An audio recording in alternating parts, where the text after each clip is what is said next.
Muito bem. Queridos, nós vamos hoje então para a nossa segunda aula.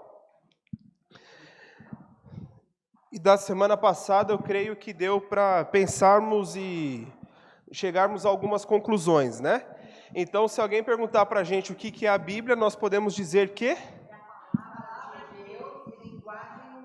Muito bem, a palavra de Deus em linguagem humana.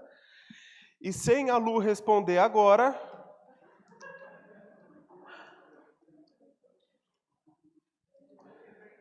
nós podemos, nem a Lu, nem o Alê e nem o pastor, nós podemos dizer que a Bíblia é um livro especial, por quê? Aqui está trocando, mas lá não.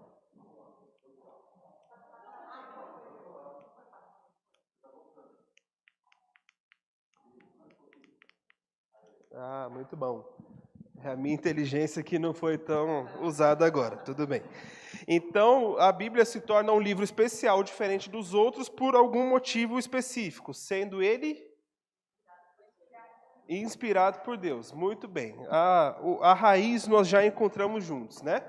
E hoje nós vamos falar a respeito, então, da formação da Bíblia. Se a Bíblia é esse livro especial, é um livro inspirado por Deus, é a palavra de Deus em linguagem humana, ele foi montado de alguma forma, certo? Então, antes de nós começarmos, tem uma pergunta que também não vale a resposta nem da Lu, nem do pastor, e nem do Alê, e nem do Luiz também. Quantos livros nós temos na Bíblia?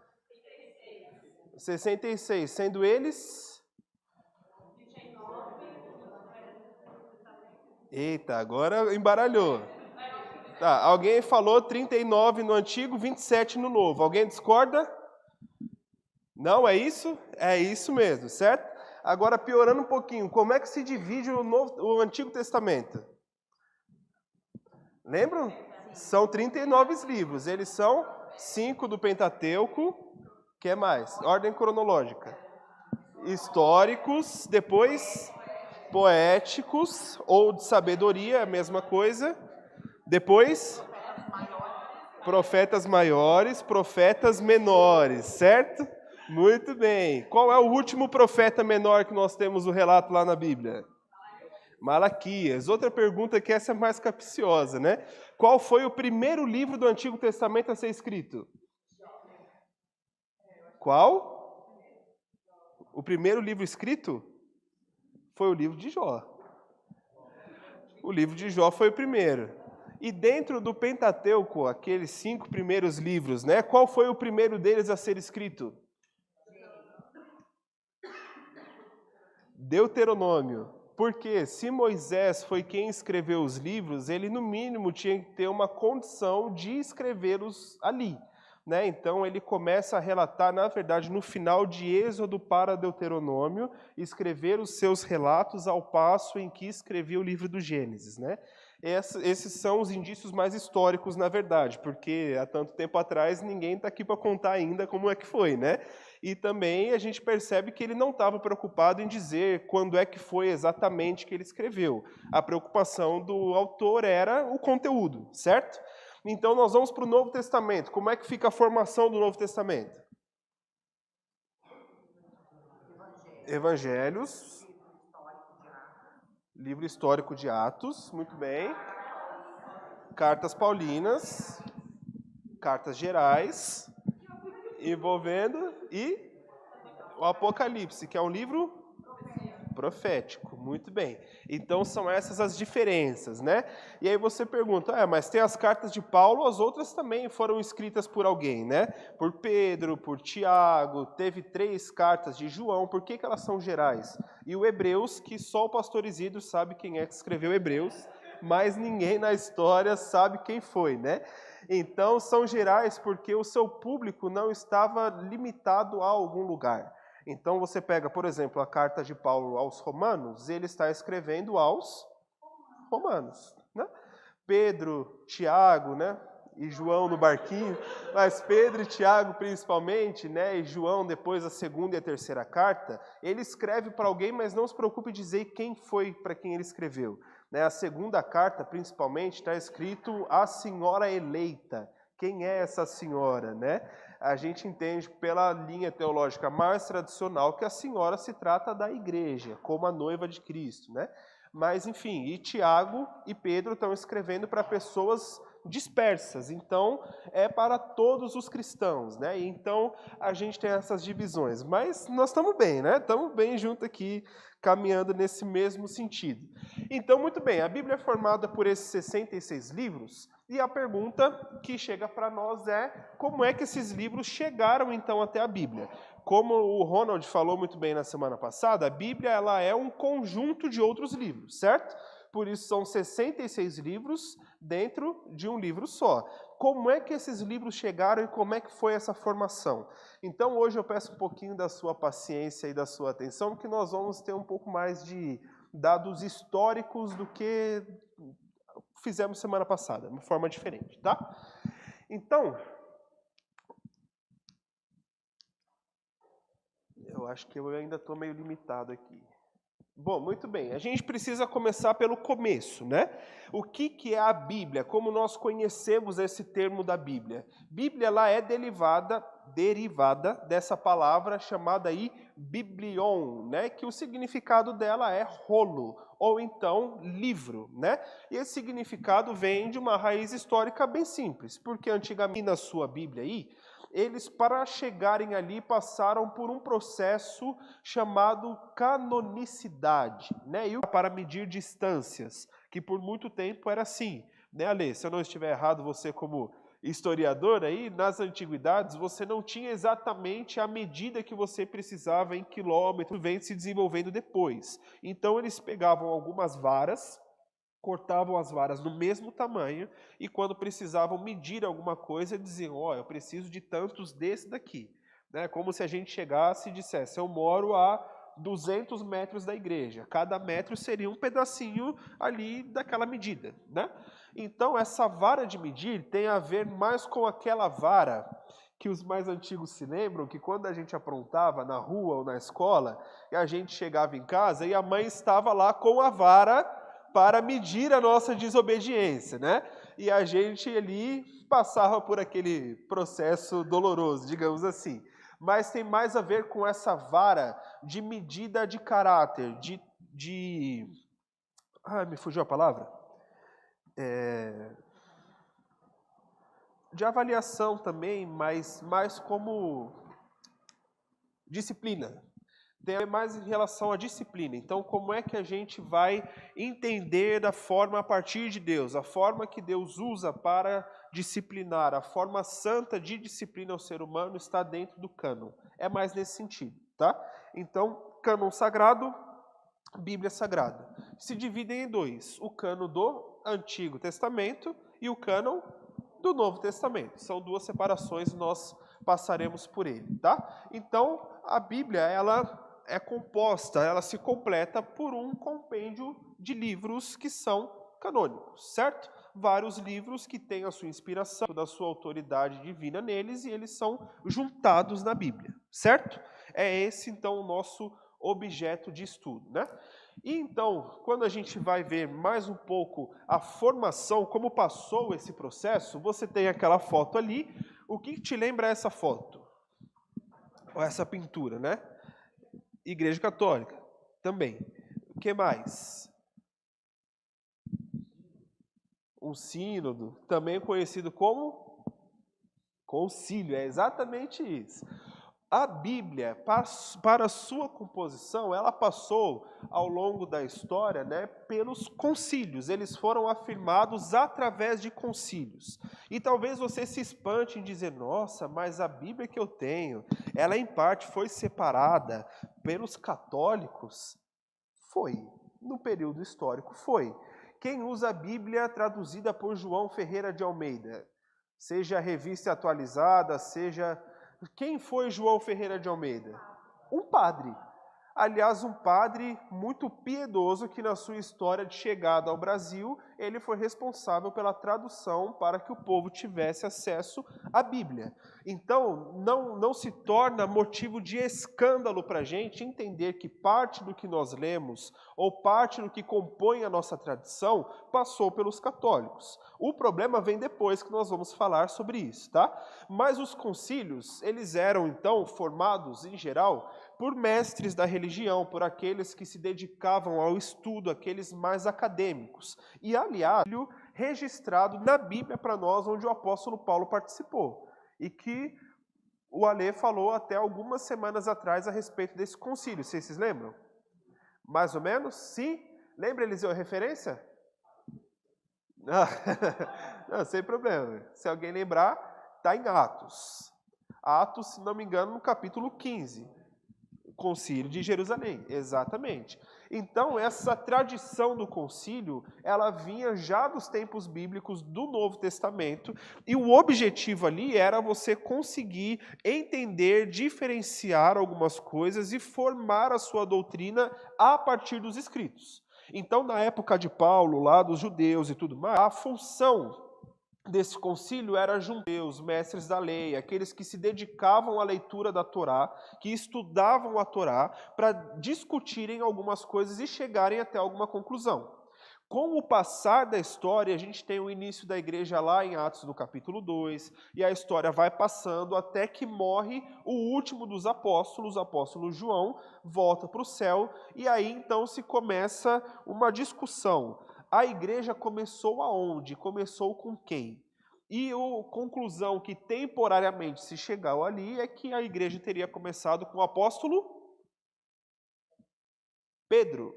Pedro teria inaugurado a igreja. Aliás, até hoje a teologia católica anda nessa direção, porque Jesus em Mateus 16 chega para Pedro para dizer: tu és Pedro, e sobre esta pedra edificarei a minha igreja. E ali a gente tem uma jogada de leituras e originais gregas, né, que é muito interessante, porque Pedro significa Petros, né, que tem a ver com pedregulho, ou seja, uma pedrinha pequena. Sabe dessas que você pisa naquela pedra?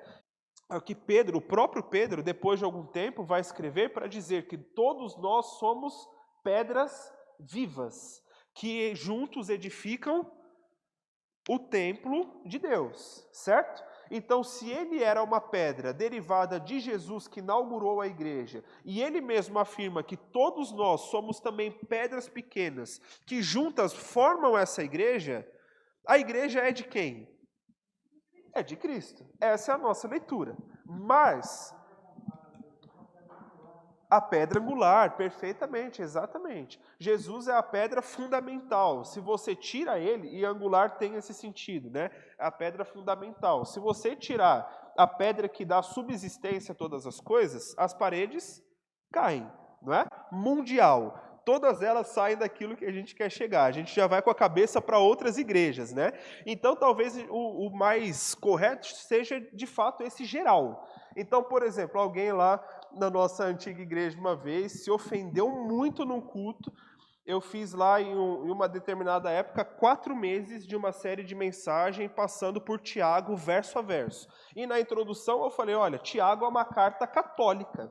E a pessoa se ofendeu de maneira grande, porque como eu posso dizer que Tiago é dos católicos e tal? E nada a ver. O sentido original de católico é justamente geral. Então, quando eles dizem que a igreja católica é católica, não é porque a religião se deriva do catolicismo como religião, mas como palavra ele é amplo. Então, a ideia deles é que a igreja católica esteja presente em todo o mundo, para que eles possam ser, de fato, católicos. A questão é o que vem depois no nome, né?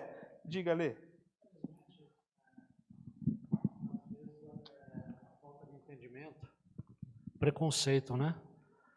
Por exemplo, outro dia eu ouvi de um evangélico, vamos dizer assim, que a gente não deve fazer menção a Agostinho, que é um santo católico.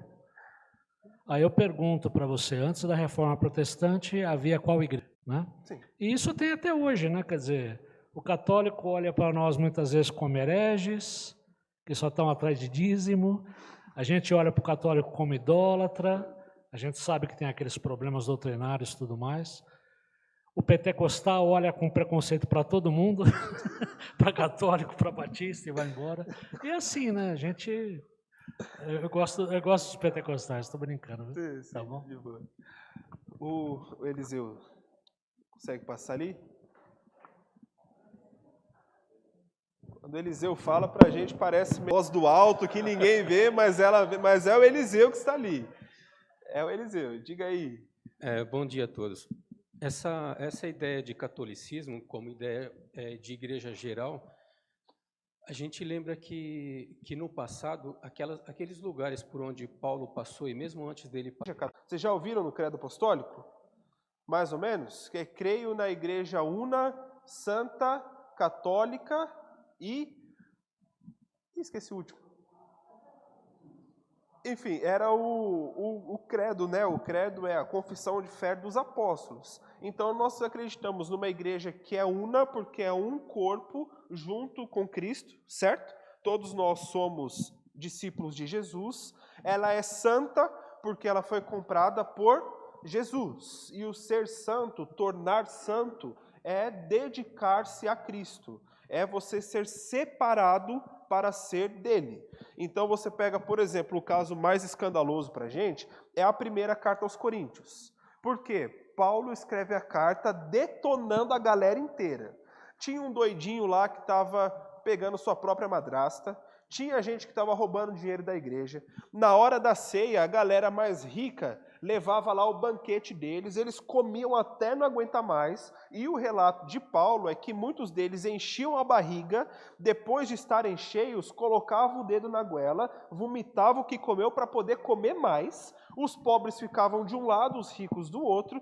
Você tem esse contexto onde, inclusive, há uma controvérsia quanto a mulheres abrirem a boca na igreja, falarem, postura de liderança e tal. Aquele que era o peão do navio. Eram os generais, eram os capitães, eram as pessoas de alta patente. Então, a prostituta daquele tempo, ela não tinha apenas aquele serviço que os irmãos sabem qual é, mas ela tinha que saber falar sobre religião, sobre política, sobre economia da época. Então, eram mulheres que eram, de certa forma, conhecedoras, cultas, apesar da forma como viviam.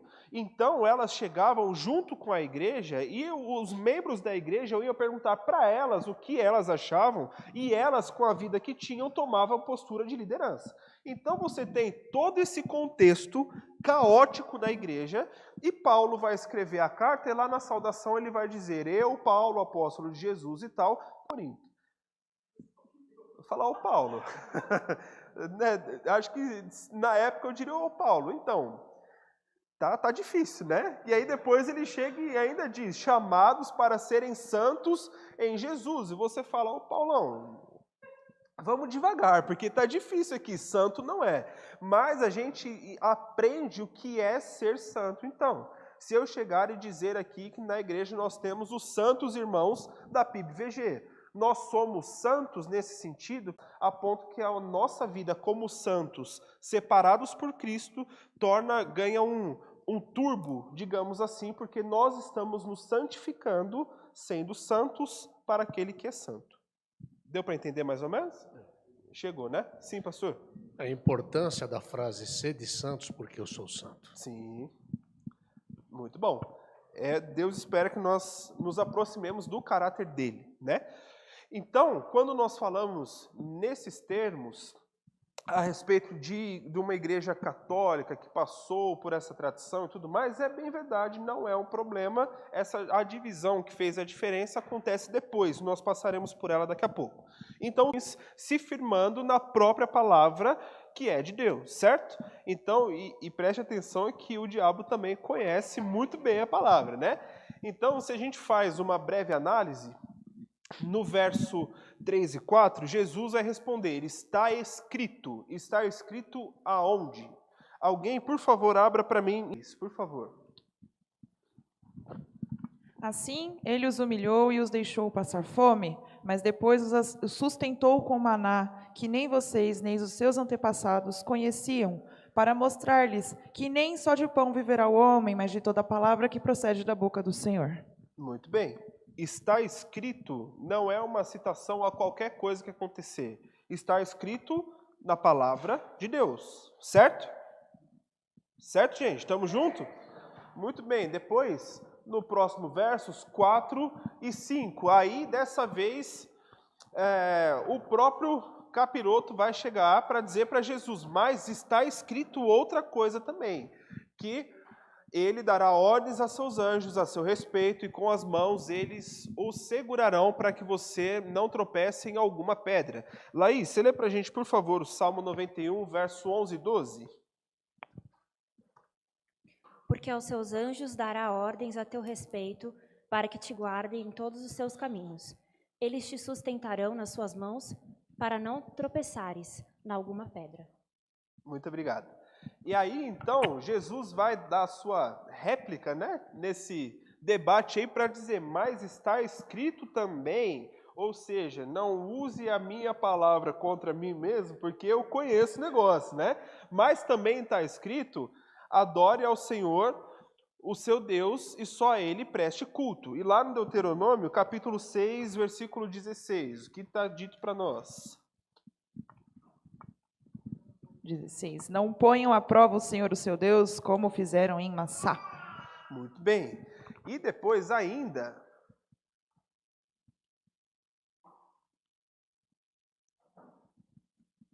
aí eu falei dele, ele está furioso aqui, querendo me atrapalhar na aula. Está amarrado, né? Muito bem.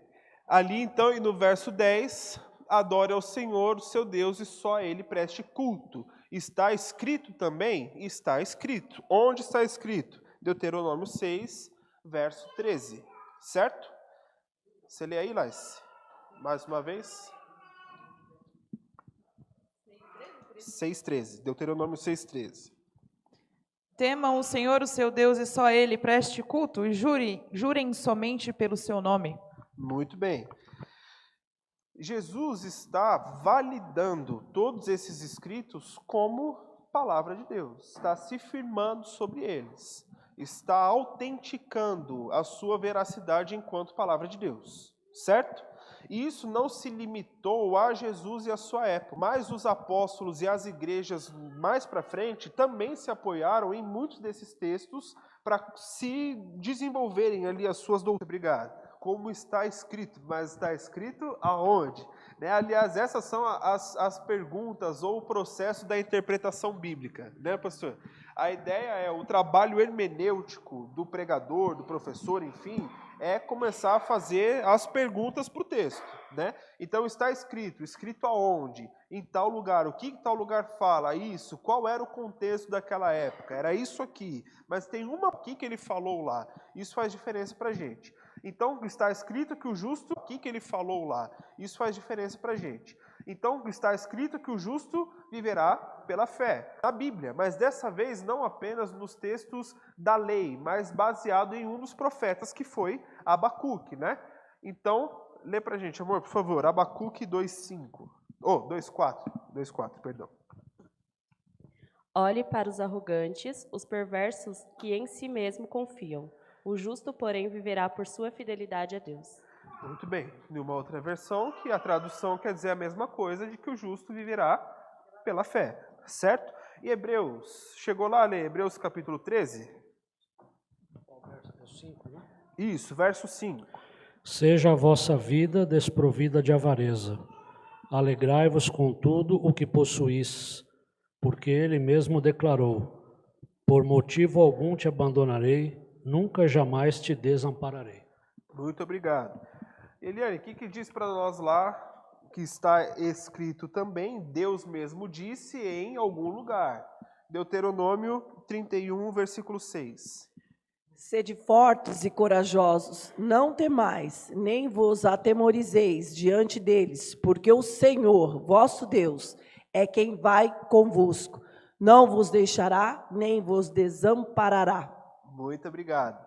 Então, é uma promessa do próprio Deus, certo? E a continuação do texto que o Ale leu para a gente, no Hebreus 13, versículo 6, o autor desconhecido, vai dizer, né? Podemos, pois, dizer com confiança: o Senhor é o meu ajudador, não temerei. O que me podem fazer os homens? Com uma pergunta de que, baseado em um outro texto, que é o Salmo 118, ou seja, não só mais nos profetas, não só nos livros da lei, mas nos livros da cultura da igreja daquele tempo, nos poéticos, no Salmo 118.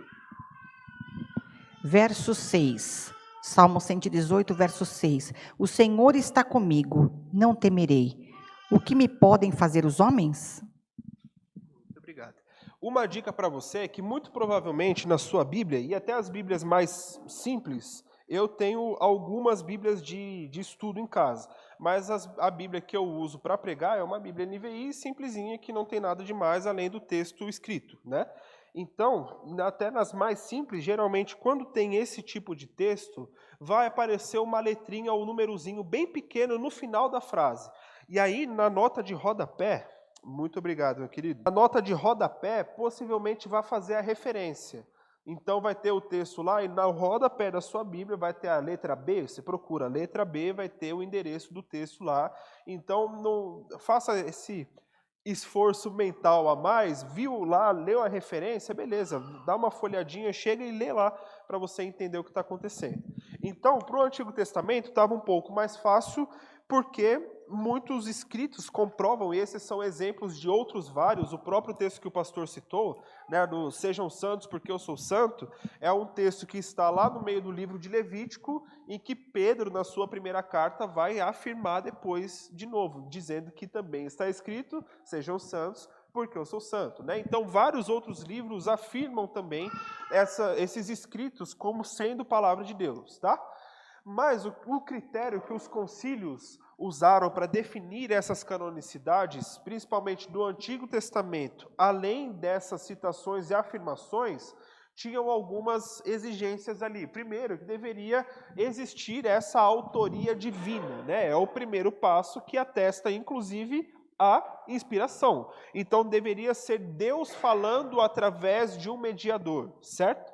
Deveria refletir esse tipo de coisa.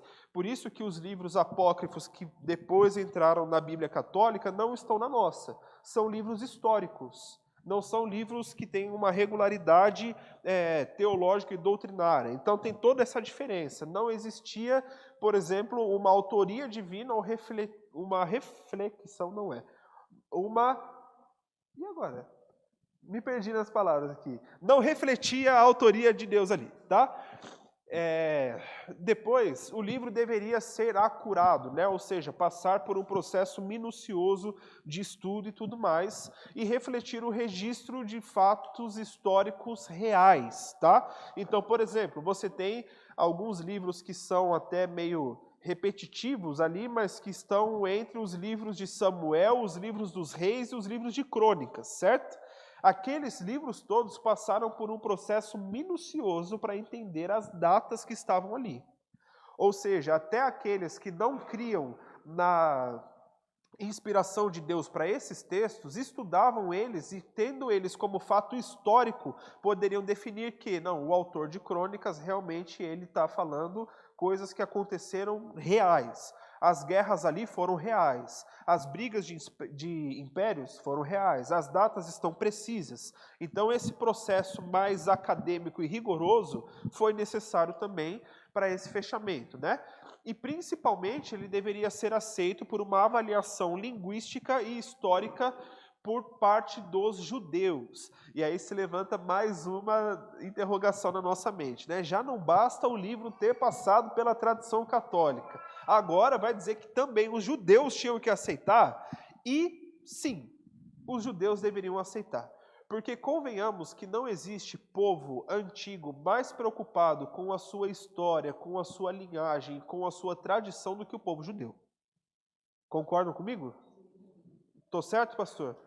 O povo judeu era extremamente aplicado nisso. Então, um judeu era muito capaz de pegar dois textos da mesma referência em hebraico e dizer essa avaliação linguística não existia na época. A outra existia. Então, eles, de certa forma, ali por tabela, passaram nesse processo. A gente sabe que eles aceitam o livro a Torá, né, o Pentateuco, como sendo a Bíblia principal deles, mas eles aceitam e reconhecem a historiedade dos outros livros, né, principalmente os que têm referência a Davi, como sendo ali para eles um dos patriarcas da sua própria religião, né? Então eles passaram um pente fino em todo esse processo, certo? Então existem 2 ou 3 variações a mais, mas que fazem parte desse mesmo bolo aqui. Então os livros que foram registrados passaram por essa avaliação. E depois, em 90 depois de Cristo, perceba o tempo que isso demorou, né? No ano 90 depois de Cristo, no Concílio de Jânia, foi então formatado como canônico o Antigo Testamento como o temos, com os 39 livros. Esse concílio juntou, pegou todas as provas, evidências históricas, bíblicas, tudo mais, juntaram e disseram, esse aqui de fato é o texto que nós reconhecemos como sagrado.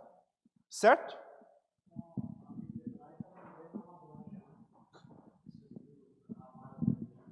Não. A pergunta do Ale foi se a Bíblia hebraica não abrange os outros livros. De fato, não. Eles não têm esses, né? Certo, gente? Quanto ao Antigo Testamento, beleza? E aí a gente passa, então, para o Novo Testamento, né? E aí também houveram alguns critérios, só que alguns critérios um pouco mais diferentes. Com referência ao Antigo Testamento, o irmão tem algo para dizer sobre os livros que estão na Bíblia Católica que não foram aceitos no Concílio de Jânia? Tenho. Os critérios foram um pouco diferentes, porque foram épocas diferentes e uma época muito mais recente do que o Antigo Testamento, tá? Então, os critérios que se tinha para essa canonicidade do Novo Testamento, vai dar certo. Será que é a pilha? Você passa para mim aí, Eliseu, por favor? E passavam também pela ortodoxia. Então, o que significam cada uma dessas coisas, né? Ser um livro que tem a sua apostolicidade confirmada era entender que o livro foi escrito pelos apóstolos ou pelos discípulos dos apóstolos, certo? Os apóstolos eram discípulos diretos de Jesus, com exceção de Paulo, de Jesus. Então, esses livros deveriam ter sido escritos e ter a autoria dada por eles, e confirmada por eles, como é o caso, por exemplo, de Lucas. Lucas escreve o seu Evangelho de Lucas, que, na verdade, originalmente se entendia como um livro só, o Evangelho de Lucas e o livro dos Atos. Eles tinham uma certa unidade, né, uma continuação. Inclusive, é interessante que as 2 primeiras partes dos 2 livros, ele vai escrever, né, um amigo, para dizer assim, ó, meu caro amigo, estou te escrevendo essas coisas para que saiba tudo o que aconteceu, que Jesus era o Filho de Deus. E, o Evangelho de Lucas. Depois ele vai escrever a mesma carta para dizer, vou te contar o que aconteceu depois que foi para os céus. E aí, a história foi essa aqui, e está lá, livro de Atos, né? Lucas andava diretamente com Paulo. Eu estou muito tentado a contar para vocês a formação dos evangelhos, mas eu vou deixar para os professores das próprias aulas. Então, ele foi um livro considerado apostolar na medida na medida que Lucas andava com Paulo, que era um apóstolo, e escreveu o livro, certo? A única dúvida maior que se existe quanto às autorias realmente é a do livro de Hebreus. Né, se existem algumas possibilidades. Alguns dizem que foi o próprio Lucas que teria escrito a carta de Hebreus. Outros vão dizer que foi Barnabé, na época que andava com Paulo, que escreveu. Outros vão dizer, e aí é até uma posição mais, as mulheres geralmente gostam, né, de que o livro foi dado por uma autora, que essa autora teria sido Priscila, aquela esposa do Áquila do livro de Atos também, né? Eles eram um casal que andava muito próximo, eram discipulados diretamente ali pelo apóstolo Paulo, né? Então, o argumento mais forte para que tenha sido Priscila vem de um registro de que, enquanto os homens estavam discutindo, falando sobre a Bíblia, sobre Jesus e tudo mais, Priscila ficava na cozinha com as serviçais daquela época e ela ouvia tudo aquilo que era dito. E enquanto ela ouvia, para se lembrar e registrar, ela escreveu a sua própria carta. Né? Então, e depois, quando há uma crise de fé entre os hebreus, que era o povo mais ligado ao judaísmo daquela época, Priscila manda sua carta para dizer, ó, o que vocês estão confundindo, eu aprendi com Paulo, tá aqui, foi isso daqui. Né? Então, essas são algumas principais vertentes aí. Porém, não tem ninguém que venha contar para a gente, né? Para dizer, não, eu vi, foi isso aqui que aconteceu. Alguns tentam provar, mas é muito difícil. A variação linguística é muito grande, porque isso também foi levado em consideração na época da formação. Cada um tem um jeito de escrever, certo? Cada um tem um jeito de falar, não é? Se eu disser para vocês, por exemplo, quem é que diz assim, manda uma mensagem para você, depois diz que Deus abençoe ricamente o seu dia e te dê paz. Receba meu carinhoso abraço, que Deus abençoe grandemente o seu dia e te dê a paz. Quem é que fala assim? É claro, não é? Se alguém disser para você, olha, fui na EBD de manhã e eu ouvi uma piada, possivelmente quem foi que falou? O Alê? Sério? Por que será, né, Alê? Enfim, então, essas diferenças a gente consegue ver. Para os escritos originais, também era perceptível essa diferença. Então, Paulo era um mestre renomado, estudado, culto, que escrevia muito bem. Já Marcos era um peãozão da sua época. Ele não era vertido nos estudos. Ele, mais ou menos, conseguia escrever as palavras certas no grego. Então, quando você compara os textos originais de Paulo e o de Marcos, Marcos parece um garranchão escrito lá, não tinha a concordância necessária da época. Era o jeito que ele sabia escrever, são as diferenças, né? No grego.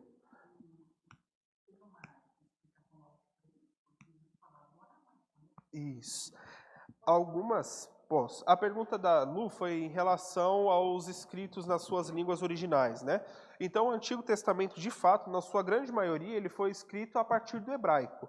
Alguns textos específicos, eles estão descritos em aramaico. E o que acontecia algumas vezes é que os copistas de algumas regiões, eles pegavam o texto em aramaico e reescreviam eles no hebraico para que o povo mais comum pudesse entender ali, né? Então, a linguagem daquela época que foi se desenvolvendo, principalmente a partir de Abraão, faz essa diferença ali entre o hebraico um pouco mais falado, mais clássico ali da época, para algumas partes juntas no aramaico, né? E, aliás, o aramaico foi dado mesmo como uma língua morta, né? Não se tem mais ninguém que chegue e fale a respeito, que faça uma leitura da forma que é. É só conjectura do que pode ser. Não sobrou ninguém que fale, né? Então, o latim está virando também, né? Então, esse processo do Antigo Testamento foram nessas línguas, né? Paulo. Isso. Exatamente. No grego, existiam as suas variações até mesmo de classe social, né? O que acontece, na verdade, até hoje.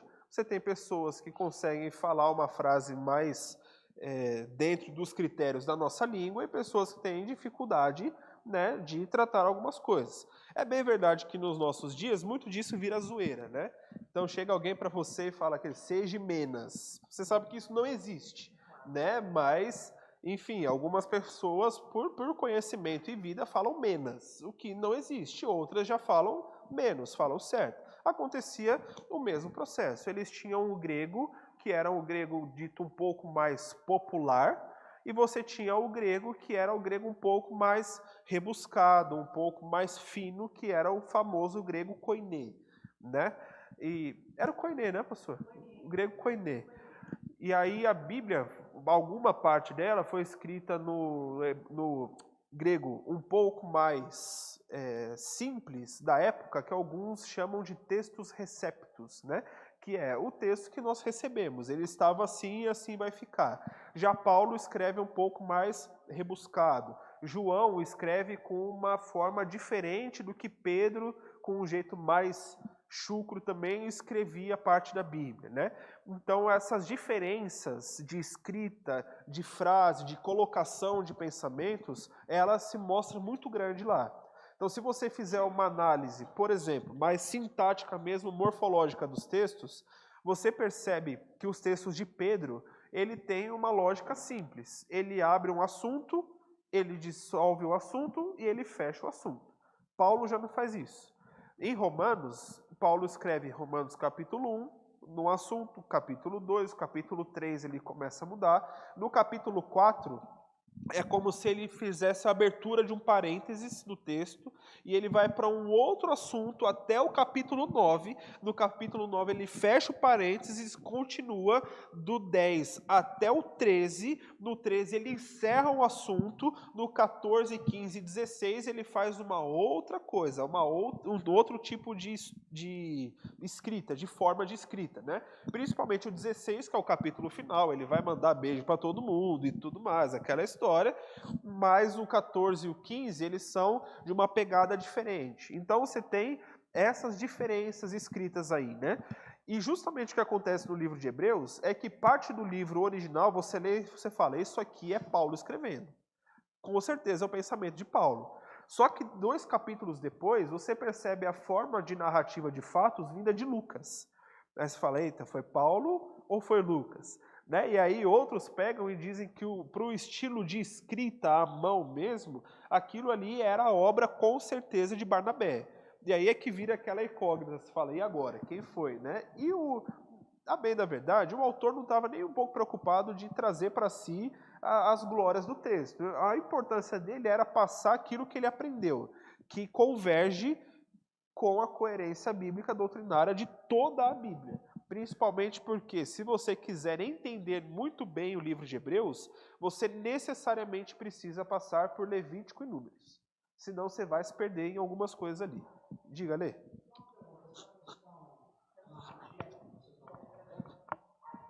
Essa questão narrativa, sugerir que Hebreus teve mais de um autor? Mais de um autor? Veja bem, eu não estou querendo com isso absolutamente tirar a canonicidade do livro, né? Sim. Porque está lá, é verdade, como você falou, está coerente com todo o resto do ensino. Sim. Mas eu estou te falando isso porque eu estava lendo essa semana sobre a formação do Pentateuco, e existem alguns estudiosos que dizem isso, né? Eles falam assim, olha, a tradição diz que foi Moisés que escreveu 5 livros. Mas houve diferentes fontes para escrever o Pentateuco e existe essa tese que ali no Pentateuco teriam escritos de Moisés, com certeza, mas não só Moisés, outros autores com o tempo foram participando da formação desses livros e eles falam que o livro teria sido completado ou finalizado na época de Esdras, né? Quer dizer, são teorias, né? Eu acho meio complicado pelo fato cronológico, né? E um clássico exemplo disso eu peço perdão aos professores por antecipar a aula aqui, mas o livro de Esdras e o livro de Neemias, originalmente eles eram um livro só. Antes dessa organização de quem escreveu cada, os dois se juntaram para escrever a reconstrução de Jerusalém, né? Então, se a gente for considerar essa dupla escrita do livro, só poderíamos entender que foi Paulo e Lucas, porque é os que andavam juntos ali, né?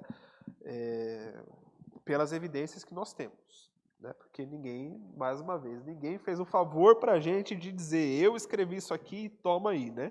Então poderia, em algum caso, ser Paulo e Lucas. Barnabé não era.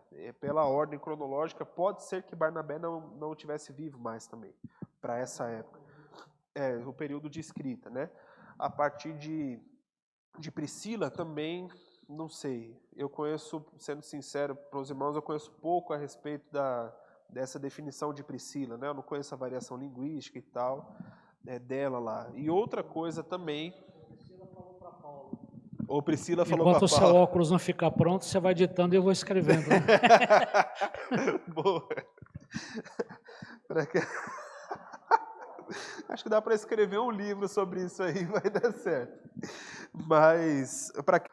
Mas é isso. Seguindo então, tudo bem, gente, até aqui? Ah, eu não falei, né? Nossa, perdão, desculpa, gente. A catolicidade era então o reconhecimento das igrejas. Então, as igrejas que foram ali plantadas, frequentadas e vira e mexe pastoreadas pelos apóstolos, elas atestavam que aqueles escritos estavam corroborando ali com toda a teologia e a doutrina bíblica e era daqueles autores ali, né? Então, por isso, catolicidade passava por todas as igrejas, esse reconhecimento delas, né? E a ortodoxia é que o livro bíblico não pode ser contrário a outro livro bíblico. Eles não poderiam pegar um escrito do Novo Testamento que contradiria os escritos do Antigo Testamento, por exemplo. Então, parte do argumento mais forte que se tem a respeito da prova da Bíblia, da sua inspiração e tudo mais, é que a Bíblia todinha não se contradiz em nenhum momento. Os fatos se completam, as doutrinas se acertam. Com o decorrer do tempo, o mais natural é que um acabasse invalidando o outro por algum motivo, né? Não existe a invalidação. O que existem são alguns autores, principalmente do Novo Testamento, que vão dizer assim, olha, vocês estão vivendo uma nova era. Algumas leis lá do Pentateuco, elas foram substituídas pela pessoa de Jesus. Então, daqui para frente, aquela lei vale, mas Jesus consumou aquilo que está escrito lá. Então, a partir de agora, a gente olha para Jesus. Não existe uma invalidação, existe uma continuidade, certo? Então, a Bíblia se encaixa. Qualquer livro que viesse a diferenciar qualquer coisa, ele seria, então, considerado não canônico, não entrou no cânon. Por exemplo, se tem um livro, não sei se os irmãos já ouviram falar, mas que é o Evangelho de Tomé. Já ouviram falar? O Evangelho escrito por Tomé, né? Basicamente. Tem uns livros que confundem a gente, outros são tão simples, né? Então, é atribuído ao autor, né? Então, o que é o Evangelho de Tomé? É um evangelho escrito por Tomé, simples assim. E Tomé escreve lá algumas coisas, até interessantes por consideração histórica e tal, mas do meio para o fim do livro ele vai dizer que Jesus estava, de alguma forma, forçando para que Maria Madalena fosse absorvida no corpo de apóstolos. E aí, então, o Pedro diz para Jesus de que, olha, mas ela é uma mulher que não pertence a esse grupo aqui, ela não pode se tornar uma apostila, sei lá, como diríamos. Né? Ela não pode se tornar por esse motivo. E aí Jesus teria dito, então, para Pedro, eu vou transformá-la em homem e ela será masculinizada de alguma forma, não sei nem como, né, enfim. Hoje deve ter qualquer variação dessa aí, mas eu vou torná-la homem para que a partir do momento em que ela se torne homem, ela seja aceita no meio de vocês. Inclusive, esse é um dos argumentos de uma linha bem forçada que tenta dizer que Maria Madalena foi esposa de Jesus. Por isso, ele estava ali forçando para que ela andasse com eles. Só qual que é o problema disso? Nenhum lugar da Bíblia toda vai dar base para que Jesus pegue uma mulher e transforme ela em homem. Jesus fez muitos milagres, mas isso aí não estava na lista, tá? Contra os escritos. Quando você compara ao Antigo Testamento, vai contra o que o Antigo Testamento diz também, principalmente no registro da criação. Deus criou o homem e Deus criou a mulher. Homem e mulher os criou. Se a criação de Deus é perfeita, como o Salmo vai atestar, se Deus não erra, Deus não se engana, como os livros proféticos, os livros de Números, os evangelhos afirmam, como é que Jesus vai voltar sendo Deus para dizer assim, ó, não, reseta isso aqui, ela vai se tornar homem, e quem quiser seguir vocês, homem se tornará. Complicou, né? A espécie acabaria, né, Eliseu? Sim.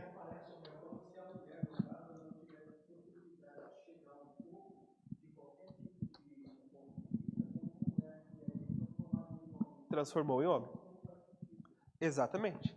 essa foi a tentativa do ajuste, né? Se não posso dizer que ela vai seguir a gente porque ela é mulher, então vou dizer que Jesus vai transformar a mulher em homem para ela ser agora muito legal e andar no meio. Sim. Agora, recentemente, quem reforçou isso foi o Código da Vinci, né? Exatamente. Filme, Aliás, né? eu assisti ontem esse filme. Você vê ali que são coisas assim... E também tem um detalhe só, esse Evangelho de Tomé, assim, comparativamente, ele foi escrito tardiamente, né? Ele é mais tardio, né? Foi. Até porque Tomé, ele anda ali com os discípulos, né? Mas a gente percebe que, por exemplo, João só vai falar de Tomé mesmo lá no último capítulo, né? No capítulo 21.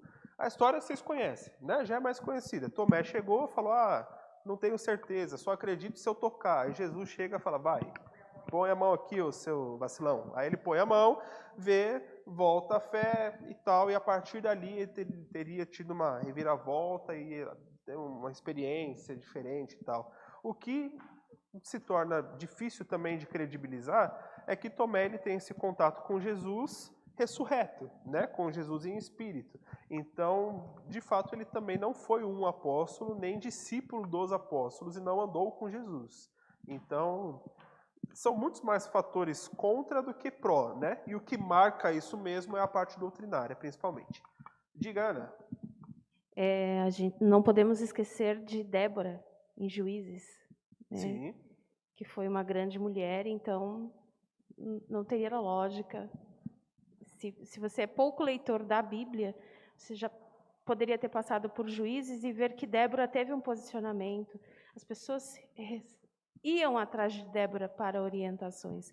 Então, lá na frente, Jesus querer que Maria Madalena fosse uma outra pessoa, não teria lógica. Não casaria, né? Isso. As mulheres foram extremamente importantes em todo o período bíblico como sendo mulheres. O caso de Débora, o caso de Ana, por exemplo, o caso de Ruth, o caso de Esther, todas elas foram mulheres super fortes, usadas por Deus sendo mulheres. Ninguém precisou passar ali por uma metamorfose e tudo mais para mudar. É bem verdade que Deus estipulou que homem tem o seu papel como homem, mulher o seu papel como mulher. O homem deve amar a sua esposa, a sua mulher, assim como Cristo amou a igreja, a ponto de dar a sua vida por ela, ao passo que a mulher entende e reconhece o homem da sua casa como sendo aquele que é o cabeça da casa e voluntariamente, em amor a Cristo, ela se submete a ele. Ponto final. Um não invalida o outro. Cada um tem o seu papel diferente, né? E assim se segue. É o quê? Se complementa. Muito bem. Certo até aqui, gente? Tranquilo? Então, os critérios principais foram essa apostolicidade, catolicidade e a ortodoxia. Diga, mestre. Com respeito a Tomé, eu tenho admiração por ele. Eu não vejo ele como um vacilão, né? Não, sério, de verdade. Porque para mim, por exemplo, o encontro que ele teve com Jesus, Jesus dando as últimas instruções, ele teve a coragem de fazer uma coisa que todos ali acredito que estavam com alguma dúvida, Com medo. e estavam tudo ali realmente vacilões, né? Sim. E ele chegou e falou, não estou entendendo nada.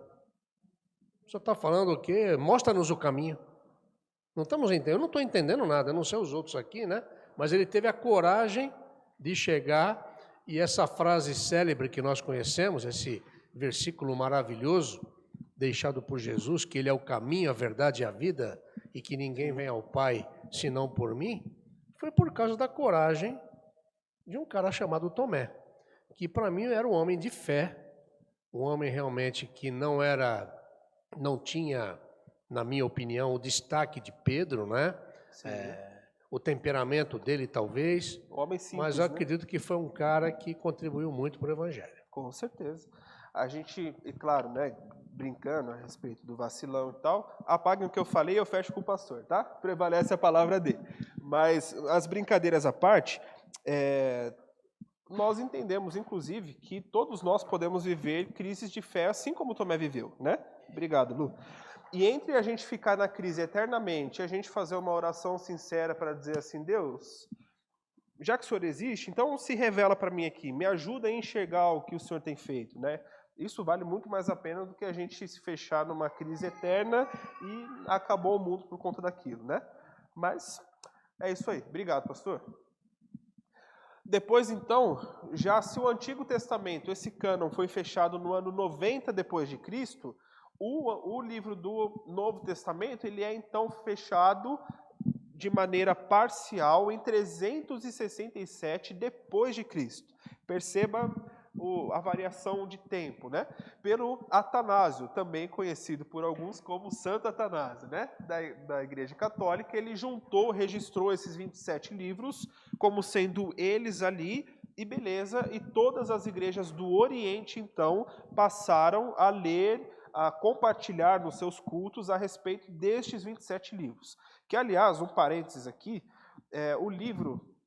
os livros do Novo Testamento, desde a sua origem mais antiga, que foi um bispo que foi para Sardes, e em Sardes ele encontrou os 27 livros juntos e tudo mais, desde ele, vários e vários anos antes dessa formação, ele, se eu não me engano, foi em 87 depois de Cristo, não me lembro exatamente.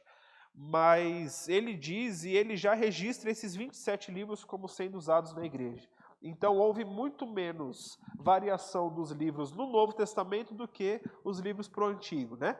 E aí, então, se as igrejas do Oriente se fecharam em 367, só 30 anos depois, em 397 depois de Cristo, é que então um outro concílio reunido, o concílio de Cartago, chega. A partir daí, então, alguns outros concílios antes na história fecharam esses outros 27 livros também, mas aqui se marca as igrejas do Oriente usando esses livros e as do Ocidente também. E ali se fecharam esses 27 livros e beleza, resolvido, junta tudo aí, vamos ler, estudar e ter relacionamento com Deus a partir deles. Certo? Beleza? A partir daqui. Aí, existem alguns outros livros que chegam e eles têm algum tipo de participação aí durante a história, né? Então, o primeiro deles são os livros... Por tudo aqui já. Os livros apócrifos. Esses livros apócrifos são aqueles que eles não tiveram o seu reconhecimento, né, a sua validação da inspiração, por conta das controvérsias doutrinárias que nós já falamos aqui, de datas, conteúdo e tudo mais. Os outros que existiram foram os livros deuterocanônicos, né? Olha as palavras bonitas surgindo aí.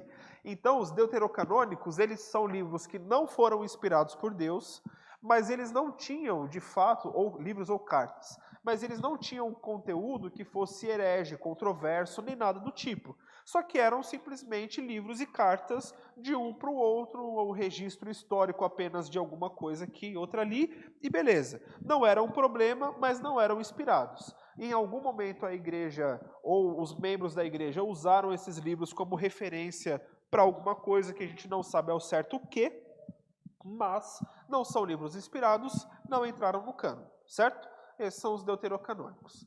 E a gente tem os livros pseudepígrafos, né? Mais uma palavra bonita, que basicamente foram livros de autores anônimos, que tentando ter um reconhecimento dos seus livros, tentando ter ali alguma validação, eles assinavam os livros em nome dos apóstolos.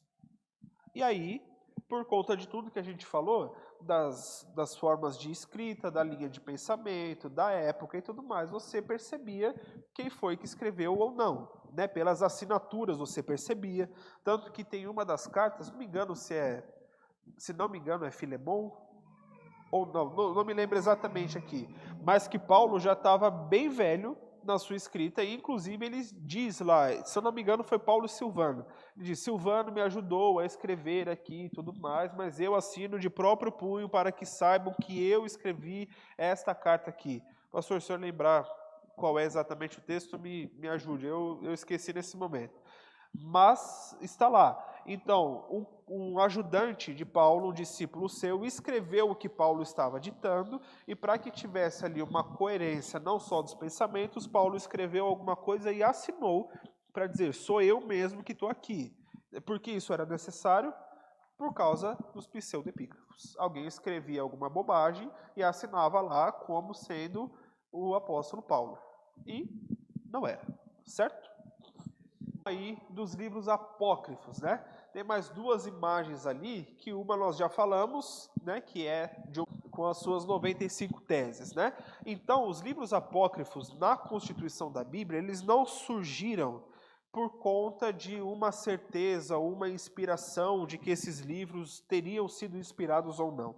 Os próprios concílios já haviam determinado que eles não eram livros considerados parte da Bíblia, eles não eram livros inspirados. Até o momento da Reforma Protestante, esses livros que nós temos aqui hoje na nossa Bíblia eram um livro usado por todas as igrejas. E aí chega então 1517, Martinho Lutero tem um momento com Deus ali, que o Ronald leu para nós, que inclusive esse foi o texto que Lutero escreveu, registrou como sendo a mudança de mente dele, percebe os caminhos errados que a Igreja Católica estava caminhando, e ele se levanta como tendo sido ali chamado por Deus para ajudar a caminhar numa outra direção. E repare que o termo reforma não é a mesma coisa que demolição, não é? Nós estamos passando por uma reforma na igreja. Aliás, antes de ir embora, dê uma olhada nos portões que eles foram pintados, estão muito bonitos ali, e olha o portão lá que vocês vão gostar. Então, nós estamos reformando. Nada foi demolido para... E reforma tem esse sentido, de dar uma nova cara, uma nova forma. Então, o intuito de Lutero era alertar quanto aos caminhos da igreja, a venda de indulgências e coisas que nós falaremos em outro momento, para eles voltarem para o caminho certo que deveriam seguir. Nesse movimento da reforma, a igreja, o clero da igreja se levanta contra Lutero para dizer, olha, suas 95 teses não tem nada a ver, você está errado, você tem alguns dias para se retratar, senão nós vamos te matar, né? Uma coisa bem bonita, como irmãos em Cristo, né, e tal, é bonito. Ou você se retrata ou nós vamos passar a espada na sua garganta, você que escolhe. Aí então Lutero foge para a Alemanha. Na Alemanha, o príncipe da Alemanha absorve Lutero como sendo protegido deles lá. O Vaticano, né, Roma, naquela época não tinha uma fama de ser um cara mais amoroso do mundo, né? Então bastasse uma provocação que ele já saía explodindo tudo que tivesse na frente. Logo, a Igreja Católica permite que Lutero viva lá exilado, né, de fato, no meio dos alemães, e enquanto está lá, Lutero escreve os seus artigos, escreve as suas reclamações, reivindicações e tudo mais, até que em 1521, depois de algum tempo, Lutero de fato, naquela primeira foto ali que nós vemos, ele é expulso, né, excomungado de fato da Igreja Católica. De 1521 até 1545 se estabeleceu uma fase histórica em que as pessoas tinham dificuldade de entender em quem elas deviam acreditar. A igreja que era considerada até então igreja reformada, hoje mais que conhecemos como igreja luterana, eles começaram a seguir de outra forma, as pessoas foram sem saber para onde iam, olhavam para os reformados, frequentavam as igrejas dele, liam a mesma Bíblia que os católicos liam. E vocês devem se lembrar que parte da briga toda e da reclamação de Lutero é porque os leigos, aqueles que não eram formados na religião, não podiam ter acesso à leitura bíblica. Isso era o padre não... eu ia fazer o culto. O padre não rezava a missa de pezinho no púlpito, em que o padre ficava ali rezando a missa em latim, e a ideia era que o som fosse, reverberasse no metal e voltasse para a congregação. Por isso que as missas mais antigas, se você pega o vídeo, você não entende nada, né? Claro. E pronto. É isso que você escuta lá. Já é. Então não tinha a preocupação do pessoal da igreja estar ali inteirado com o que estava acontecendo, de ler a Bíblia, conhecer a Bíblia. A preocupação era, venha, deixe o seu dinheiro, faça as suas promessas, trabalhe pela igreja e dê-se por satisfeito, que se você não estiver satisfeito, nós vamos te excomungar. E o excomungar para a igreja romana é você ter algum tipo de autoridade do Papa, em que o Papa passa para o arcebispo, e o arcebispo passa para o outro que eu não lembro o nome, e o outro que eu não lembro o nome passa para o padre. Aí o padre vai lá e diz assim, como o Papa está sentado no lugar do vigário de Cristo, o poder de Cristo pertence ao Papa, e o Papa passou para mim, e eu tiro você da salvação eterna porque você não me obedece. Você está excomungado. Esse é o processo.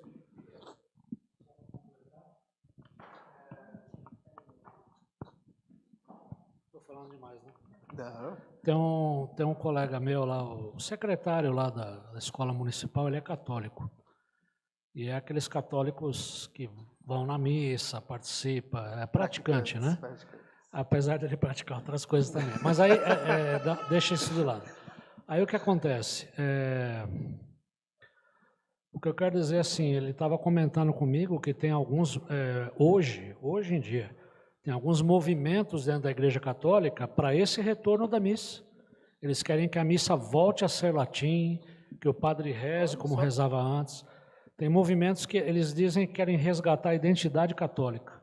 Então isso hoje acontece dentro da Igreja Católica. Aquela, como que é, Canção Nova, Sim. Padre Marcelo, aquilo lá para eles é tudo heresia dentro do catolicismo. Esses católicos mais ortodoxos, né? Eles não aceitam essa renovação carismática que eles falam. Olha só. Então está tendo esse movimento de voltar à missa em latim, em pleno século XXI. É bom. Latim até hoje, eles mantêm na primeira missa. Mantém assim, diferente, né? Mas lá no Bom Retiro, perto da nossa igreja lá, da nossa antiga igreja lá, tinha uma, como que era ali, Lu? Era arquidiocese? Aquela igreja ali na frente da estação Tiradentes. E todos os domingos, às 5h30 da manhã, eles têm uma missa lá que é em polonês. E depois tem uma que é em latim, uma em espanhol e a outra em português. Aí um dia eu fui conhecer o padre lá, né? Cheguei e falei, padre, vamos tomar um café, vamos conversar e tal. Aí eu falei, padre, por que tem essa missa em polonês? Aí ele falou, rapaz, eu não sei. Eu falei, mas... Eu falei, me mandaram fazer o curso de polonês, eu fiz, aí eu tô usando. Tá bom então, tá certo. Faz aí. Não tem polonês no Bom Retiro, mas ele aprendeu. E o pior é que os mais antigos vão lá. O coreano, E os mais antigos, você vê assim, só aquele monte de cabecinha branca de manhã lá e tal, que o pessoal não entende nada. Mas como tem que ir na igreja uma vez por dia, por domingo, só para bater o cartão e ir embora, e acabou todo o resto, eles vão naquela missa lá. Porque mesmo que não entende nada, ele já foi na igreja. Então tá tudo certo. E aí acabou. Então... já cumpriu a obrigação. E aí tá tudo certo. Convém ressaltar que a Arquidiocese da Penha é fortíssima. Nós tivemos um trabalho pioneiro, eu e Lucimara, no hospital, o antigo Hospital Nossa Senhora da Penha. Para vocês terem uma ideia que depois daquilo, o pastor na época da Penha, da Igreja Batista da Penha, recuou, porque agora não me lembro o nome agora da pessoa que comandava aqui a arquidiocese, mas melhor não mexer para cima, né?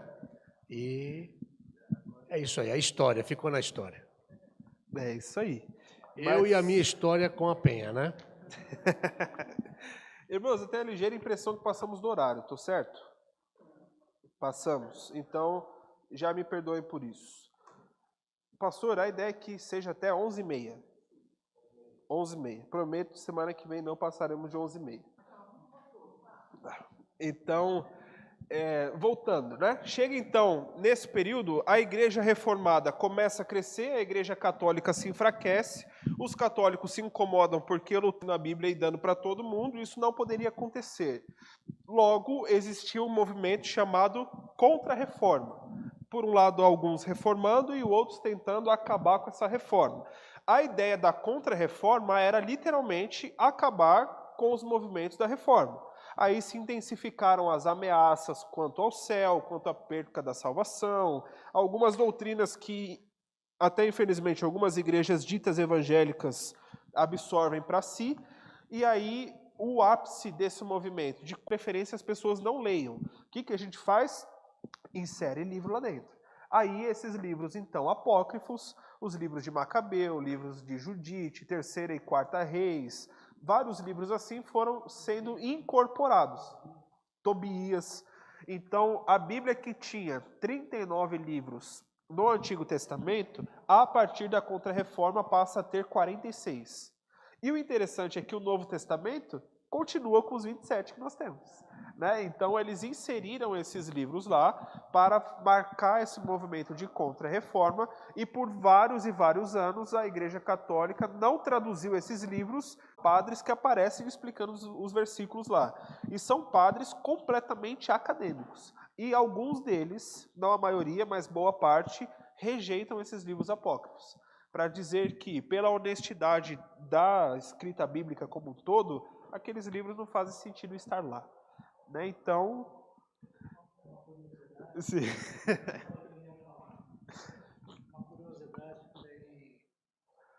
Lá na prefeitura, tinham 2 colegas que trabalhavam com a gente lá, e também são católicas, né, frequentam a missa, e uma delas estava fazendo um curso sobre Bíblia. A Igreja Católica está dando curso agora para, precisa ler a Bíblia, aprender a Bíblia e tal.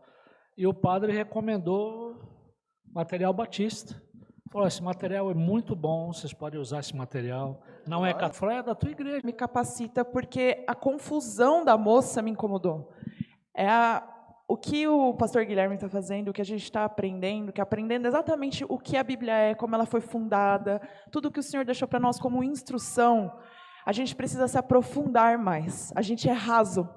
Então, eu pedi misericórdia ao Senhor para que eu me aprofundasse, eu mergulhasse ainda mais profundo. Porque ver uma pessoa que esteve tão perto, mas como o pastor Guilherme pregou uns domingos atrás, mas não estava lá, não conheceu e se deu por satisfeita de que o Papa era melhor, de que rezar era melhor do que orar. E ela vai colocando os argumentos, e você vê argumentos extremamente fáceis de você combater apenas com a pessoa de Jesus, com quem Jesus foi, mas ela não entendeu.